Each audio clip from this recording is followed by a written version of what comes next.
Hi all, welcome back to gold tree channel.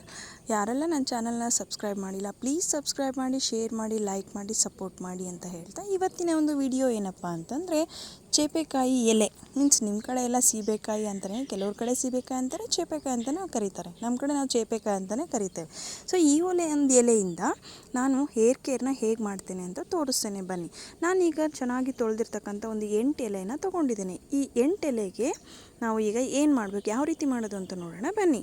First ಒಂದು ದೊಡ್ಡ glass ತುಂಬ ವಾಟರ್ನ ತೊಗೊಂಡು ಈ 8 ಎಲೆನ ತೊಗೊಂಡು ಈ ಒಂದು ಬೌಲ್ಗೆ ಈ ಗ್ಲಾಸ್ ತುಂಬ ಇರ್ತಕ್ಕಂಥ ನೀರನ್ನು ಆ್ಯಡ್ ಮಾಡಿ ಅದಕ್ಕೆ ಈ ಒಂದು ಎಲೆಗಳನ್ನು ಹಾಕಿ ನೀಟಾಗಿ ಬಾಯ್ಲ್ ಮಾಡೋಕ್ಕೆ ಇಡೋಣ.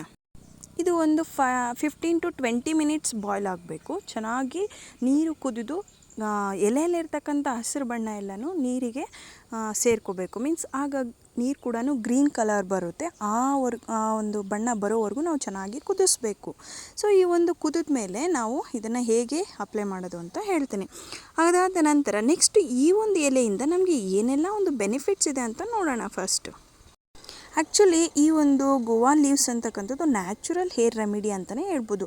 ಹಾಗೆಯೇ ಇದರಿಂದ ಕೂದಲಿಗೆ ಒಳ್ಳೆ ಬೆನಿಫಿಟ್ಸ್ ಕೂಡ ಇದೆ. ಹಾಗೆ ಈ ಎಲೆಯಲ್ಲಿ ವಿಟಮಿನ್ ಬಿ, ವಿಟಮಿನ್ ಸಿ ಕೂಡ ಇದೆ.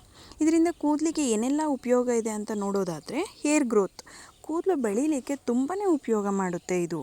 Then strong hair. ತುಂಬ ಜನಕ್ಕೆ ಈಗ ಒಂದು ಇರ್ತಕ್ಕಂಥ ಪ್ರಾಬ್ಲಮ್ ಏನಂದರೆ ಏರ್ ಫಾಲ್. ಯಾಕೆ ಅಂತಂದರೆ ಯಾವಾಗ ಕೂದಲು ಸ್ಟ್ರಾಂಗ್ ಆಗಿರೋದಿಲ್ವೋ ಆಗ ಏರ್ ಫಾಲ್ ಆಗೋದು ಖಂಡಿತ. ಸೊ ಹಾಗಾಗಿ ನಾವು ಈ ಒಂದು ಎಲೆನ ಅಪ್ಲೈ ಮಾಡ್ತಾ ಬಂದರೆ ಖಂಡಿತ ನಮಗೆ ಸ್ಟ್ರಾಂಗ್ ಹೇರ್ ಆಗುತ್ತೆ, ಏರ್ ಫಾಲ್ ಆಗೋದು ಕಡಿಮೆ ಆಗುತ್ತೆ. ನೆಕ್ಸ್ಟ್ ಬಂದು ಪ್ರಿವೆಂಟ್ಸ್ ಡ್ಯಾಂಡ್ರಫ್. ಈ ಡ್ಯಾಂಡ್ರಫ್ ಅಂತಕ್ಕಂಥದ್ದು ತುಂಬ ಜನರಿಗೆ ಇದ್ದೇ ಇರುತ್ತೆ.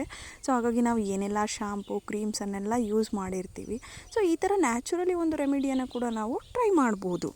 Next one improve scalp help ಅಂತಲೂ ಹೇಳ್ಬೋದು. ಇದು ನಾವು ಯಾವಾಗ ಈ ಒಂದು ವಾಟರ್ನ ಸ್ಕಾಲ್ಪ್ಗೆ ಮಸಾಜ್ ಮಾಡ್ತೀವೋ ಆಗ ಅಲ್ಲಿ ಮಸಾಜ್ ಆದಾಗ ಅದು ಸ್ಕಾಲ್ಪಿಂದ ಹೇರ್ ಗ್ರೋತ್ ಆಗಲಿಕ್ಕೆ ತುಂಬಾ ಉಪಯೋಗ ಆಗುತ್ತೆ. ಸೊ ನಾವಿಟ್ಟಿರ್ತಕ್ಕಂಥ ಈ ಒಂದು ದೊಡ್ಡ ಗ್ಲಾಸ್ ತುಂಬ ವಾಟರ್ನ ಇಟ್ಟಿರ್ತೇವೆ ನೋಡಿ, ಅದು ಕುದಿದು ಚಿಕ್ಕ ಒಂದು ಗ್ಲಾಸಿಗೆ ಆಗುವಷ್ಟು ನೀರದು ಕಡಿಮೆ ಆಗಿರಬೇಕು. ಇಟ್ ಮೀನ್ಸ್ ಅದು ಚೆನ್ನಾಗಿ ಕುದಿದು ಒಂದು 15 to 20 ಮಿನಿಟ್ಸ್ ಕುದಿದ್ರೆ ಅದು ನೀರು ಕಡಿಮೆ ಆಗಿರುತ್ತೆ. ನೆಕ್ಸ್ಟ್ ಈ ಒಂದು ರೆಮಿಡಿಯಿಂದ ನಮಗೆ ಸ್ಮೂತ್ ಹೇರ್ನ ಕೂಡ ನಾವು ಪಡ್ಕೋಬೋದು. ಸೊ ನಾವು ಕೆಲವೊಂದು ಶಾಂಪೂಸಿಂದ ಮತ್ತು ಕೆಲವೊಂದು ಮೆಡಿಸಿನ್ನ ಕೂಡ ಯೂಸ್ ಮಾಡ್ತೇವೆ ಸ್ಮೂತ್ ಹೇರ್ ಆಗಲಿಕ್ಕೆ. ಸೊ ಹಾಗಾಗಿ ಈ ಒಂದು ರೆಮಿಡಿಯಿಂದ ಸ್ಮೂತ್ ಹೇರನ್ನು ಕೂಡ ನಾವು ಪಡ್ಕೊಳ್ಬೋದು. ಹಾಗೆಯೇ ಕಂಟ್ರೋಲ್ಸ್ ಆಯ್ಲಿ ಹೇರ್. ಯಾವಾಗ ಆಯ್ಲಿ ಹೇರ್ಸ್ ಆಗಿರುತ್ತೋ ಆಗ ಡ್ಯಾಂಡ್ರಫ್ ಕೂಡ ಆಗುತ್ತೆ, ಏರ್ ಫಾಲ್ ಆಗುತ್ತೆ, ಏರ್ ಗ್ರೋತ್ ಆಗೋದಕ್ಕೂ ಚಾನ್ಸ್ ಇರೋದಿಲ್ಲ. ಸೊ ನೋಡಿ, ಈ ಥರ ಆ ಒಂದು ಲಿಕ್ವಿಡ್ನ ಕಾಟನ್ನ ಸಹಾಯದಿಂದ ಈ ಥರ ಸ್ಕಾಲ್ಪ್ಗೆ ಮಸಾಜ್ ಮಾಡ್ತಾ ಬರಬೇಕು. ವಾರಕ್ಕೆ 2 ಬಾರಿ ನಾವು ಈ ಥರ ಮಾಡೋದಾದರೆ ಖಂಡಿತ ನಮಗೆ ಒಳ್ಳೆ ದಪ್ಪವಾದ ಮತ್ತು ಒಳ್ಳೆ ಕೂದಲನ್ನು, ಒಂದು ಫಲವತ್ತತೆಯಾದಂಥ ಕೂದಲನ್ನು ನಾವು ಪಡ್ಕೋಬೋದು. ನಾನು ವಾರಕ್ಕೆ 2 ಬಾರಿ ಇದನ್ನು ಅಪ್ಲೈ ಮಾಡ್ತೇನೆ.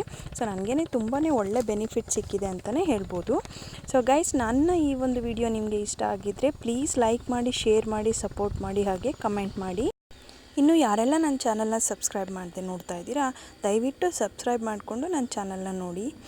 ಸೊ ಈ ಒಂದು ಹೇರ್ ಗ್ರೋತಿಂದನೇ ಈ ಒಂದು ರೆಮಿಡಿಯಿಂದ ತುಂಬ ಹೇರ್ ಗ್ರೋತನ್ನು ಪಡ್ಕೊಳ್ಬೋದು. ಹಾಗೆ ಈ ಒಂದು ಎಲೆಯಿಂದ ಹೇರ್ಗೆ ಮಾತ್ರ ಯೂಸ್ ಇಲ್ಲ, ಈ ಒಂದು ಬಾಯ್ಲ್ ಆಗಿರ್ತಕ್ಕಂಥ ನಾವು ಸಪ್ರೇಟ್ ಮಾಡಿದ್ವಲ್ಲ ಆ ಎಲೆಯಿಂದ ನಾವು ಫೇಸ್ ಮಾಸ್ಕನ್ನು ಕೂಡ ಉಪಯೋಗ ಮಾಡ್ಬೋದು. ಮುಂದಿನ ಕೆಲವು ವಿಡಿಯೋಗಳಲ್ಲಿ ನಾನು ಅದನ್ನು ಕೂಡ ಹೇಳ್ತೇನೆ, ಯಾವ ರೀತಿ ಅದನ್ನು ಫೇಸ್ ಪ್ಯಾಕ್ ಆಗಿ ನಾವು ಉಪಯೋಗ ಮಾಡ್ಕೊಳ್ಬೋದು ಅಂತ. ಸೊ ಇವತ್ತಿಗೆ ನನ್ನ ಒಂದು ವಿಡಿಯೋ ಮುಗೀತು. ಸೊ ಪ್ಲೀಸ್ ಗೈಸ್, ಶೇರ್ ಮಾಡಿ, ಸಪೋರ್ಟ್ ಮಾಡಿ, ಸಬ್ಸ್ಕ್ರೈಬ್ ಮಾಡಿ. Thanks for watching. Thank you one and all. Thank you.